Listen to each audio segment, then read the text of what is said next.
Hello everyone, আসসালামু আলাইকুম। আজকে আমরা কথা বলবো তোমাদের ফিজিক্স সাবজেক্টটা নিয়ে, যে আমরা ফিজিক্স সাবজেক্টটা কিভাবে ইফেক্টিভলি শেষ করতে পারি বা ফিজিক্সে কিভাবে ভালো করতে পারি। এটা নিয়ে আমাদের অনেকের একটা কোয়েশ্চন থাকে যে ভাইয়া কিভাবে ফিজিক্সে ভালো করব। সো এটা অনেক স্টুডেন্ট কোয়েশ্চনটা করে থাকে আর কি। যখন আমি তোমাদের মতো স্টুডেন্ট ছিলাম তখন আমিও সেম চিন্তাটা আমার মাথায় আসতো কিভাবে যে ফিজিক্সে আমি ভালো করতে পারি। সো আজকে আমি সেসব বিষয় নিয়ে আলোচনা করব। আশা করি তুমি উপকৃত হবা ভিডিওটা শেষ পর্যন্ত কন্টিনিউ করলে। চলো শুরু করা যাক। সো ভাইয়া, আমাদের ফিজিক্স এক্সামে মেইনলি এসে থাকে হলো তোমার এমসিকিউ। সরি, আমি একটা কারণ, হ্যাঁ, এমসিকিউ আসে, দেন আসে হলো সিকিউ, এরপর আসে হলো প্র্যাকটিক্যাল, ঠিক আছে। সো এখানে এমসিকিউতে আসে হলো তোমার 25 মার্ক।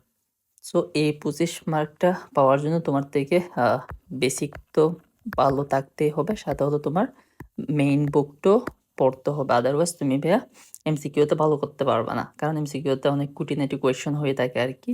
এরপর হলো ভাইয়া সিকিউ। সিকিউর ক্ষেত্রে তোমার এখানে হলো 4টা পার্ট, এ, বি, সি, ডি। এগুলো তোমরা আশা করি খুব ভালো মতোই জানো। সো এখানে এ বিতে হলো তোমার বেসিক লেভেলের কোয়েশ্চেন আসে, কিন্তু তোমার সিতে গিয়ে যেটা আমরা ফেস করে থাকি সেটা হলো এখানে ছোট একটা ম্যাথ দেয়, ঠিক আছে। ম্যাথটা হলো একদম মোটামুটি আহামারি লেভেলের বড় কোনো ম্যাথ হয় না, ছোট একটা ম্যাথ হয়। এরপর হলো তোমার ডিতে গিয়ে একটু পেঁচিয়ে দেয়, মানে পেঁচানো থাকে আর কি, মানে ম্যাথটা একটু জটিল হয়, মানে ওটা তোমার থেকে ভালো মতোই বুদ্ধি কাটিয়ে ম্যাথটা সলভ করতে হয়। সো আমরা এরকম সিচুয়েশনে জেনারেলি দেখে থাকি। এরপর হলো ভাই প্র্যাকটিক্যাল মার্ক আছে হলো তোমার 25 মার্ক। সো এটা ভাই আমাদের দেশের এটা প্র্যাকটিক্যালটা হুদায় দিয়ে রাখে আর কি। হ্যাঁ, অনেক কলেজে প্র্যাকটিক্যালটাকে নিয়ে মোটামুটি সিরিয়াস থাকে। এরপর হলো আবার কিছু স্কুলও প্র্যাকটিক্যালটাকে নিয়ে সিরিয়াস থাকে, বাট ম্যাক্সিমাম দেশের স্কুল কলেজগুলোতে প্র্যাকটিক্যালটাকে অত বেশি প্রায়োরিটি দেওয়া হয় না। আর প্র্যাকটিক্যাল মার্কের যে বিষয় সেটা হলো ভাইয়া প্রায় প্রায় তোমার স্কুল কলেজে প্র্যাকটিক্যাল এখানে 22 বা অনেককে 24 দিয়ে দেই, বেশিরভাগ ক্ষেত্রেই দিয়ে দেয় এরকম। অনেকের ক্ষেত্রে হয়তো বা স্যারের সাথে একটু বেয়াদবি করলে মার্কটা আরও বেশি কমে যেতে পারে। বাট ম্যাক্সিমাম ক্ষেত্রে আমরা দেখি যে প্র্যাকটিক্যাল মার্কটা নিয়ে অত বেশি প্যারা হয় না, তুমি যদি ঠিকঠাক মতো সব কিছু করে যাও আর কি। আর প্র্যাকটিক্যালে যেটা তোমার মৌখিক যেটা বিষয় আছে ওখান থেকে তো তুমি যদি তোমার বেসিকটা যদি স্ট্রং থাকে তাহলে ভাইয়া তুমি মৌখিকের প্রশ্নগুলো ইজিলি আনসার দিতে পারবা। আর বাকিগুলো তো তুমি খাতা নিজে না লিখতেছো, অন্যজনকে দিয়ে তুমি করিয়ে দিতে পারতেছো।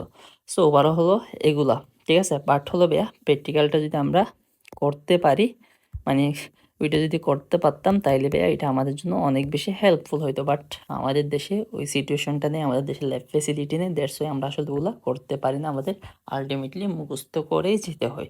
তাইলে ভাইয়া আমরা এক্সামের স্ট্র্যাটেজিটা বুঝতে পারছি, বা এক্সামে কি কি আসে ওগুলো একটু আমরা মোটামুটি জানতে পারছি। কারণ হলো ফিজিক্সে ভালো করা মানে হলো এক্সামে ভালো করা। তোমরা এক্সামে ভালো করার জন্য মূলত ভিডিওটা দেখতেছো।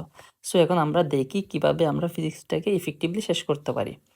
সো ভাইয়া, প্রথমত তোমাদের যেটা করতে হবে সেটা হলো কনসেপ্ট ক্লিয়ার। ফিজিক্সের ক্ষেত্রে হলো তোমার কনসেপ্টটা অনেক বেশি ফ্যাক্ট করে। এখন কনসেপ্ট বলতে তোমাকে বোঝাচ্ছে হলো, ধরো তুমি ওয়ার্ক, বা তুমি হলো এরপর হলো ফোর্স। সো তুমি কাজ ক্ষমতা শক্তি একটা চ্যাপ্টার পড়লা। সো তুমি এখানে বুঝতে হবে কাজটা কি, শক্তিটা কি, বা ক্ষমতাটা কি বোঝাচ্ছে, বা বল মানেটা কি।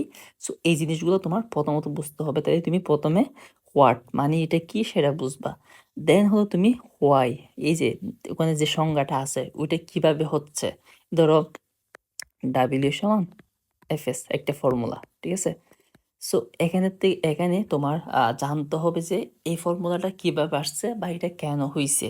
সো হাউ মানে হলো কিভাবে, মানে এটা কিভাবে আসছে সেটা তোমার জানতে হবে, ঠিক আছে। দেন হলো তুমি এটা হোয়াই কেন এরকম হয়েছে। সো এই বিষয়গুলো তোমার খুঁটিনাটি বিষয়গুলো একটু ডিটেলস জানতে হবে। এটা জাস্ট আমি একটা এক্সাম্পল দিয়েছি, তোমার যে কোনো টপিকের ক্ষেত্রে ফিজিক্সে তুমি একটু এই বিষয়গুলো ভালো মতো নিজে বুঝে নিবা। দেন হলো বোঝার পর নিজে নিজে নিজেকে প্রশ্ন করবা যে তুই আসলে কি বুঝলি, মানে নিজেকে বলবা কি বুঝলি এটাকে আমাকে একটু বোঝা, মানে নিজের মতো করে নিজেকে বোঝাবা। ভালো হয় তুমি যদি অন্য তোমার ফ্রেন্ডদেরকে ফ্রেন্ডসদেরকে তোমার বোঝানোর এবিলিটি থাকে, মানে তুমি যদি তাদেরকে ভালো মতো বুঝাইতে পারো তখন তুমি বুঝবা যে তুমি ওই কনসেপ্টের উপর দক্ষ হয়ে গেছো। অথবা নিজে নিজেকে ভালো মতো বোঝাতে পারলে তখন তুমি বুঝে নিবা যে আমি আসলে এই কনসেপ্টটা বুঝছি। কারণ তুমি যখন বুঝবা তখন তুমি আরেকজনকে বুঝাইতে পারবা, ঠিক আছে। এটা হলো আমাদের ফার্স্ট স্টেপ। সেকেন্ড ওয়ে যেটা আছে সেটা হলো প্রপার নোট। এখন তুমি যখন কনসেপ্টটা কনসেপ্টটা তুমি যখন ক্লিয়ার করতে চাও, তখন তুমি কনসেপ্টটা হইবে তোমার ক্লাস করে তুমি কনসেপ্টটা অবশ্যই বুঝছো, অথবা যে কোনো একটা ক্লাস বা বুক থেকে পড়ে তুমি কনসেপ্টটা ক্লিয়ার করছো, ঠিক আছে? সো এখানের মধ্যে যে ইম্পর্টেন্ট ইনফোগুলো আছে এগুলা ভাইয়া তোমার কি করতে হবে, নোট করতে হবে। তুমি যদি ভাইয়া নোট না করো তাহলে ভাইয়া তোমার পড়াগুলা গুছানো হবে না। সো নোট করার সিস্টেমটা হলো এরকম, জেনারেলি হলো এটাকে হলো তোমার একটা কি একটা মেথড বলা, নামটা আমার এই মুহূর্তে আসতেছে না, মাথায় আসতেছে না। সো হ্যাঁ, এতেও তোমরা এভাবে তোমরা নোট করতে পারো। তোমরা হলো এক সাইডে কিওয়ার্ডগুলো রাখবা, এরপর হলো তোমার মেইন যে বিষয়বস্তুগুলো আছে ওগুলো এখানে রাখবা। দেন হলো তুমি একটা সামারি করবা ফাইনালি, যে তুমি ওখানের মূল বিষয়গুলা কি ছিল ওই জিনিসটা তুমি এখানের মধ্যে ফাইনালি তুমি এই জায়গায় সামারির মধ্যে লিখে রাখবা। সো এটা হলো নোট করার একটা সিস্টেম, মানে ইফেক্টিভ ওয়ে। যদিও আমরা বেশিরভাগ ক্ষেত্রে এটা ফলো করতে পারি না, তুমি ফলো করলে করবা, না করলে নাই আর কি। বাট হলো তুমি এটা এনশিওর করবা যে ইম্পর্টেন্ট ইম্পর্টেন্ট বিষয়গুলো নোট করার জন্য, এবং হলো তুমি কি বুঝলা এটা শর্টভাবে লিখা। সো এই বিষয়গুলো যদি তুমি মাথায় রাখো, দেন আশা করি তোমার সুন্দরভাবে তোমার নোটটা গুছানো হয়ে যাবে। এরপরেও তুমি যেগুলো মিস্টেক করো ওগুলো একটু তুমি কী করতে পারো, দাগিয়ে রাখতে পারো, ঠিক আছে? তাহলে আমরা এতটুকু বুঝাইতে পারছি। এখন আমাদের তৃতীয় নম্বরে যেটা কাজটা করতে হবে সেটা হলো ফর্মুলা এবং হলো ইউনিটস। আচ্ছা, সো ফর্মুলা মানে হলো সূত্র, এটা তো তুমি জানো। আর ইউনিট মানে হলো একক, মাত্রা, এই টাইপের যেগুলো আছে ওগুলা। ফিজিক্সের ক্ষেত্রে কিন্তু তোমার হলো ম্যাথ আসে, ঠিক আছে? এটা তো তুমিও জানো, আমিও জানি, ঠিক আছে? সো এখন ম্যাথের ক্ষেত্রে তোমার হলো মেইন যেটা অস্ত্র সেটা হলো ফর্মুলা। সো তুমি যদি ফর্মুলা ভালো করতে পারো তাহলে তুমি ম্যাথ ভালো করতে পারবা। সো এই জন্য তোমার থেকে ফর্মুলাগুলা ভালো মতো আত্মস্থ করতে হবে। এখন ফর্মুলাগুলা কিভাবে ভালো করতে পারবা এটা নিয়ে দরকার হলে আমি আরেকটা ভিডিও দিব। আজকের ভিডিওতে আমি ডিটেলস আলোচনা করতে চাচ্ছি না। বাট হলো এটা যে তুমি যখন ম্যাথ প্র্যাকটিস করবা তখন ম্যাথের পাশাপাশি ফর্মুলাগুলো একটু বারবার প্র্যাকটিস করবা, এবং ওই ফর্মুলা থেকে বারবার ম্যাথে কনভার্ট করার ট্রাই করবা আর কি। সো এইভাবে যখন তুমি ম্যাথ আর ফর্মুলা একসাথে প্র্যাকটিস করো তখন আশা করি তোমার ফর্মুলাগুলা মাথায় গেঁথে যাবে। তারপরও যদি গেঁথে না যায় তাহলে ভাই তুমি কি ইউজ করবা, ফ্ল্যাশ কার্ড ইউজ করবা। আচ্ছা, এটা কিরকম, এটা বলতে হলো তুমি এই যে একটা পেজ, তুমি ধরো এই পাশে তোমার ফর্মুলাটা লিখছো। আচ্ছা, ম্যাট্রিক্যাল নিয়ে তুমি ফর্মুলাটা এই পেজে লিখছো, কিন্তু এর পরের পেজে তুমি লিখবা কি, ছোট একটা ম্যাথ দিবা। মানে ওই ফর্মুলার আন্ডারে যে ম্যাথগুলো আছে ওখানে একটা ম্যাথ দিবা। এতে হবে কি, তুমি যখন ফ্রি থাকো তখন তুমি ফ্ল্যাশ কার্ডগুলো একটু একটু চেক করবা, দেখবা যে তুমি সূত্রটা পারতেছে কি, ম্যাথটা সূত্রটা দিয়ে তুমি ম্যাথটা মাথায় আসতেছে কিনা। তো তুমি নিজে নিজে একটু যখন থিঙ্ক করবা, বারবার যখন সূত্রগুলো একটু মাথায় আনার ট্রাই করবা, অথবা তুমি এই পাশে জাস্ট হলো সূত্র এফ সমান এম এ, তুমি জাস্ট হলো এই পাশে শুধু এফ দিলা, এরপরে তুমি বলের এভাবে তুমি কিন্তু তোমার মতো করে তুমি সাজিয়ে নিতে পারো আর কি। এই ফ্ল্যাশ কার্ডগুলো এভাবে করলে এটা আশা করি তোমাকে অনেকটা বেনিফিটেড করবে বা পড়াগুলো মনে রাখতে সহায়তা করবে, ঠিক আছে? এরপর চতুর্থ নাম্বারে আমরা যেটা করব সেটা হলো ভাইয়া প্র্যাকটিস মেক্স পারফেক্ট। ওকে, এটা ভাইয়া মোস্ট মোস্ট ইম্পর্টেন্ট লাইন। লাইফে তুমি প্র্যাকটিস করলে তুমি প্রপারভাবে নিজেকে তৈরি করতে পারবা। সো এটা ভাইয়া আশা করি তুমি জানো। সো এটা নিয়ে আমি বেশি কিছু বলতে চাচ্ছি। প্র্যাকটিস বলতে তোমার থেকে পড়াশোনায়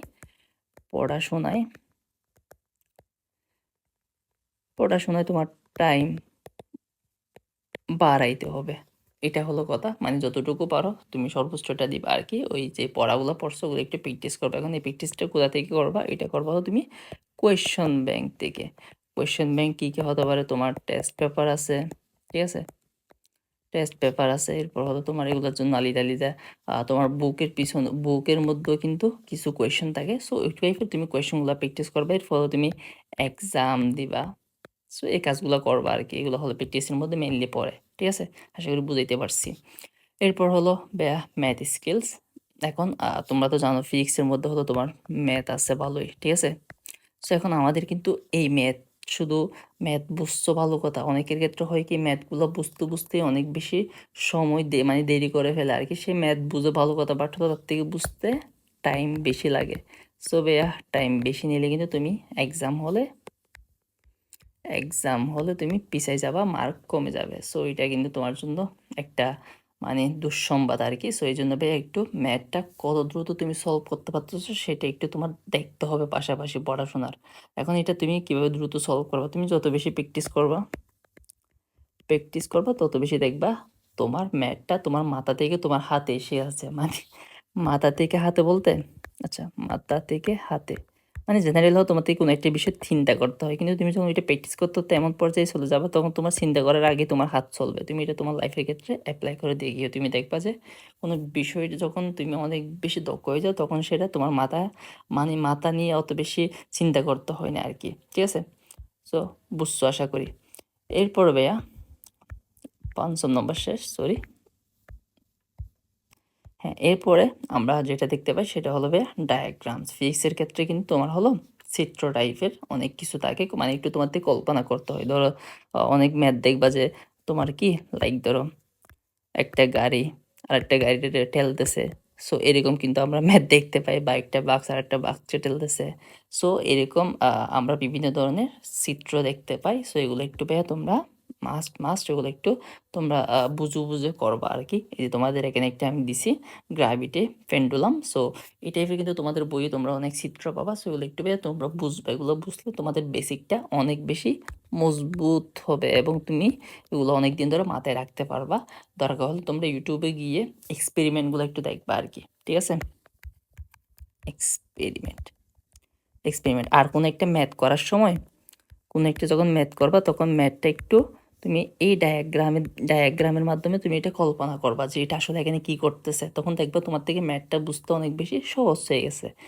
সো এটা একটু তুমি যেকোনো কোয়েশ্চেন পেলে ওখানে একটু মানে কোয়েশ্চেনটা যখন নিজের মতো করে একটা চিত্র কোয়েশ্চেন যে কথাগুলো বলছো ওগুলো নিজের মতো করে যখন চিত্র আঁকবা তখন তুমি দেখবা যে অনেক বেশি তুমি বুঝতে পারতেছো এক্স্যাক্টলি কি চাওয়া হচ্ছে। অনেক সময় ফিজিক্স পরীক্ষার হলে ফিজিক্স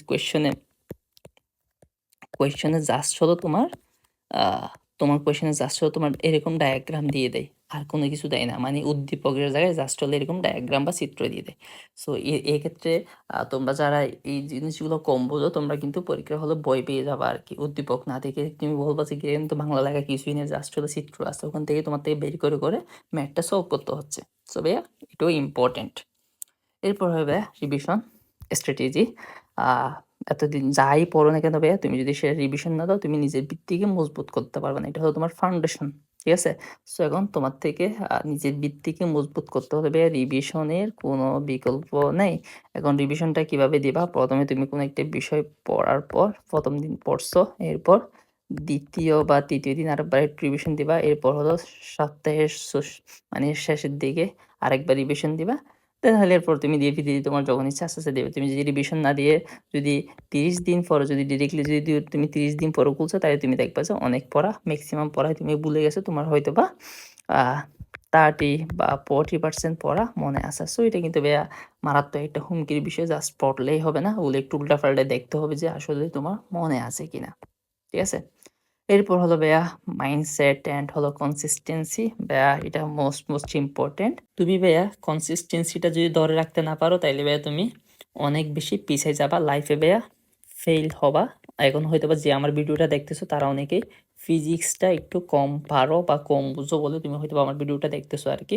অথবা তুমি ফিজিক্সে ভালো করতে চাচ্ছ বলে ভিডিওটা দেখতেছো।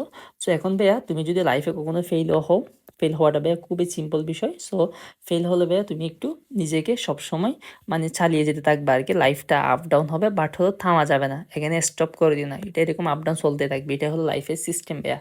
লাইফে কেউ পারফেক্ট না। সো এই বিষয়টা মাথায় রাখবে। এরকম একটা মাইন্ডসেট তৈরি করে নেবে। সেটা লাইফের যেকোনো স্টেপে আমরা ফেল হব, সেখান থেকে আমরা লার্ন করব, আমরা শিখবো অ্যান্ড পরবর্তী স্টেপে গিয়ে আমরা এসে বেটার করার ট্রাই করব। তারপরেও করতে না পারলে এরপরের স্টেপে ট্রাই করব।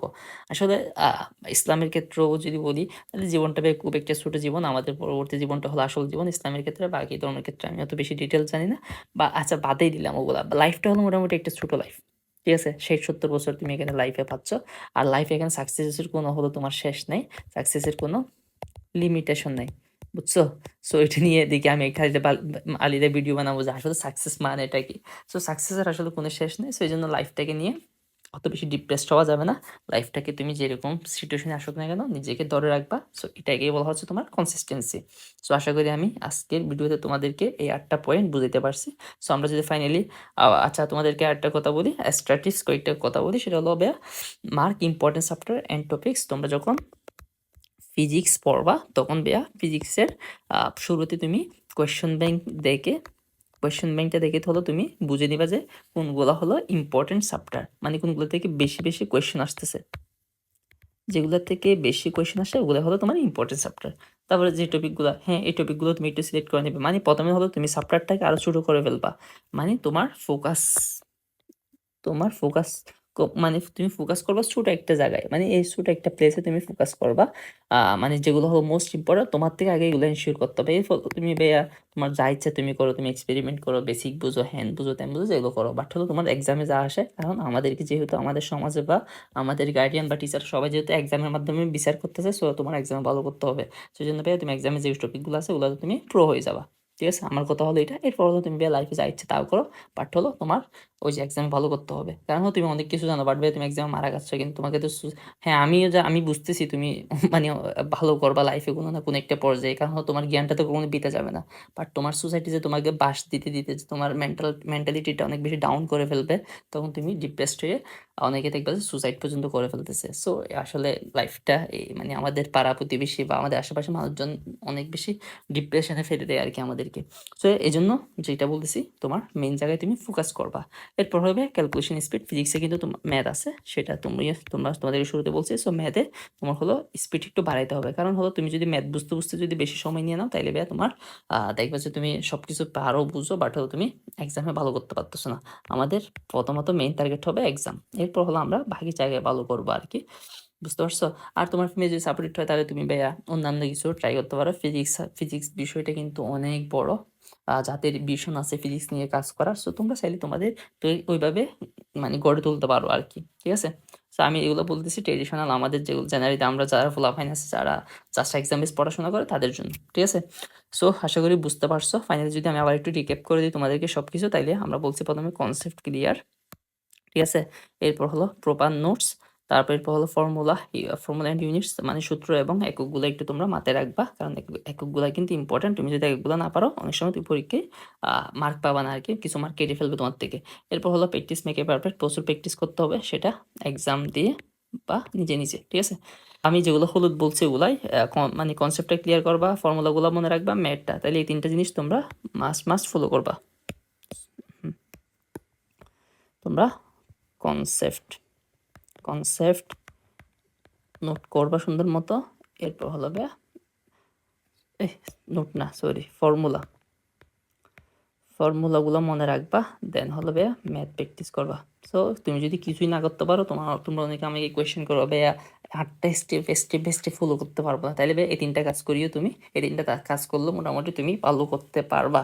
বাট হলো ভাইয়া বেস্ট হবে তুমি যদি 8টা কাজে সুন্দরভাবে অ্যাপ্লাই করতে পারো আর কি। এতে তোমার লাইফটা দেখবে অনেক বেশি গোছানো হয়ে যাচ্ছে। সো আজকের ভিডিওতে অনেক বেশি হয়তো কথাবার্তা বলে ফেলছি। সো দেখা হচ্ছে পরবর্তী কোনো একটা ভিডিও নিয়ে। আর আমার ভিডিওগুলো ভালো লাগলে চ্যানেলটি সাবস্ক্রাইব করতে ভুলবা না। আর তোমাদের যদি কোনো কোয়েশ্চন থেকে থাকে তাহলে কমেন্ট বক্সে জানাতে পারো, আমি ট্রাই করব তোমাদের কমেন্টের রিপ্লাই দেওয়ার। সেই পর্যন্ত ভালো থাকো, আল্লাহ হাফেজ, আসসালামু আলাইকুম।